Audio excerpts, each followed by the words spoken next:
My name is Dr. Claude Hungerford, and I want to welcome you to the course on leadership and team building.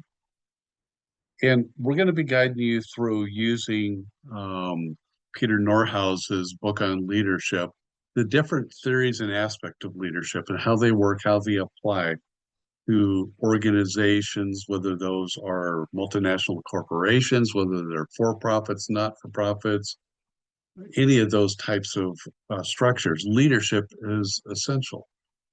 One of the things that I've noted is over the last 20 to 30 years is a systemic lack of leadership across all types of professions, whether that's the medical, the legal profession, business organizations, and even the military, of which I've been a part of for about 35 years.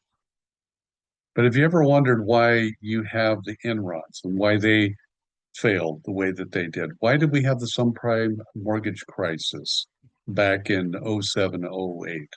Why is it that I am seeing an increasingly alarming rate of commanders in the military being relieved of leadership responsibilities because of lack of confidence to be able to accomplish their duties? Perhaps it might be that leadership has not become leadership anymore.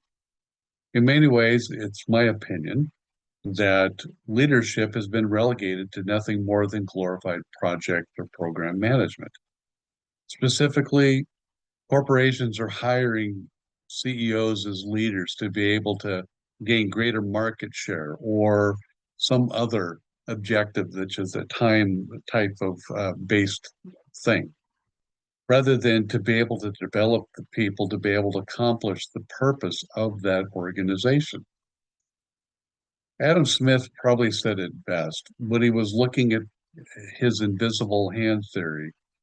We're in a village, whether it was an iron worker, whether it was a farmer, whether it was a leather maker, they were motivated, selfishly to be able to provide for the families, but they were given unique gifts. And there was, along with those gifts, a trust and a labeled value of what they actually brought to the community.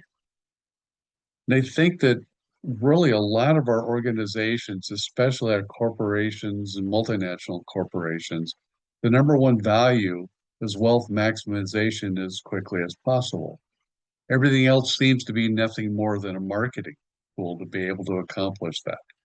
Yes, they had values. Yes, they had strategic vision and planning and all of those types of things. And it looks great on the marketing brochures or the pitch to investors or whatever the case. But oftentimes, I think what has happened is we've actually forgot what the purpose of that particular organization is.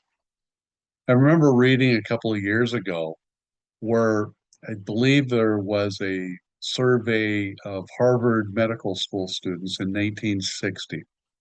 They were interviewed and surveyed and asked, why are you wanting to become a doctor? And at that time, 90 to 95% of them said to be able to help people. About 30, 40 years later, someone decided to ask the same question. And unfortunately, the answer was about 80% said it's a great way to make a good living. And so what happened is really the medical profession, as we're seeing in this, the people that are coming in are being compromised. Today, we're in need of leaders that can boldly be able to motivate people to say, look, at the purpose of our organization is X. This is how we can serve the community. Yes, we need money to be able to maximize our abilities to be able to do that, but it's not the end all. And leaders need to focus on that. The goal of that organization is greater than what their vision is and greater than what each of the individuals can accomplish in that organization. But it's a leader's responsibility to cast that vision, to be able to equip, to be able to motivate, to be able to cast vision and develop and point that organization to accomplish its purpose. That's why we're needing leaders. So as we explore this topic of leadership and subsequently leaders building teams to be able to accomplish the purpose of that particular organization that you may find yourself in already or may in the future, to be able to find ways to be able to accomplish that and to be able to go beyond just wealth maximization. So those are some of the things that we're going to be exploring over the next couple of months. But one of the things I want to ask of you to be able to help me to help you is in your student biographies. I want you to be able to answer a few questions here. So I'm going to share my screen and bring up a couple of the questions that I'm going to ask you guys. So as you may have already read in some of the course materials, as you've logged on to the course, your student biography is going to be due no later than Thursday evening.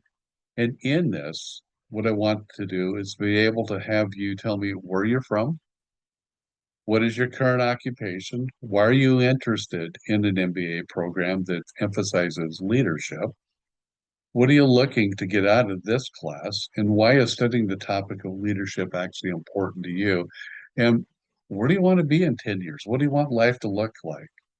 What is it that with this degree that you want to be able to do? So that's going to help me to be able to frame some of the conversations and some of the assignments that we actually have. So I'm looking forward to this. And if at any point during the next couple of months that you're needing clarification, assistance, or just even to talk and brainstorm, please feel free to contact me on my email or on my phone, which is going to be included in the course materials. Looking forward to the journey, and thank you so much.